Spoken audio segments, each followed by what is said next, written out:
Thanks for that, William. We are looking at wonderful weather for December 2nd because we've got temperatures well up into the 50s, which is a little hard to come by in December. You can see that this is nearly a 20-degree change in temperature since yesterday, so pretty big warm up over the last 24 hours. The results are upper 40s, right at about 50 degrees across a lot of our locations currently. 53, in fact, in Dixon. A little bit of a heat wave, it looks like, on some spots of the little map, but this weather doesn't hang around for very long, so soak it up this evening. Very mild conditions over the next couple hours, barely dropping off into the upper 40s. We are watching out for some drizzly weather late this evening as the change starts to set in.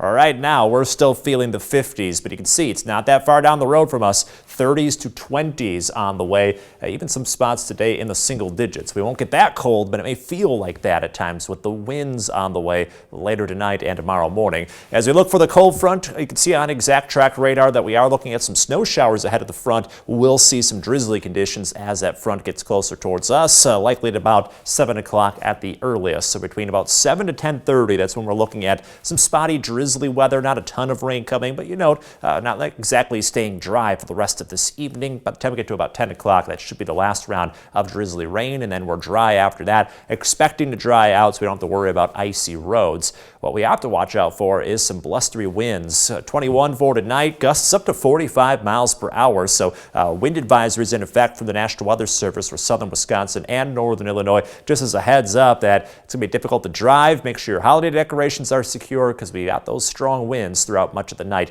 through about 9 o'clock tomorrow. By tomorrow afternoon, only 29 for a high temperature. You factor in some breezy winds, and the wind chill is going to stay in the single digits tomorrow morning, just above zero, then the teens after that. So just like we saw earlier this week, pretty frigid conditions for the start of the weekend, even after a sunny day. So extra layers needed for Saturday. Back to milder conditions on Sunday. Sunday, Monday, in fact, into the 40s. Then we'll be just above freezing next week. With the chance for some showers late in the week, we'll have to see just how much above freezing as to whether we get any snow to mix in on Thursday. In your most accurate 10-day forecast, the weather just stays like this for a while. So once we do finally settle down, not seeing a ton of change with some upper 30s to low 40s coming down the pipeline. So I guess that's the one little silver lining here, Brittany, is that once we get beyond Saturday, we don't have to worry about those chilly conditions for too long. Yes, I love to hear that. I like to stay warm. Alex, thanks.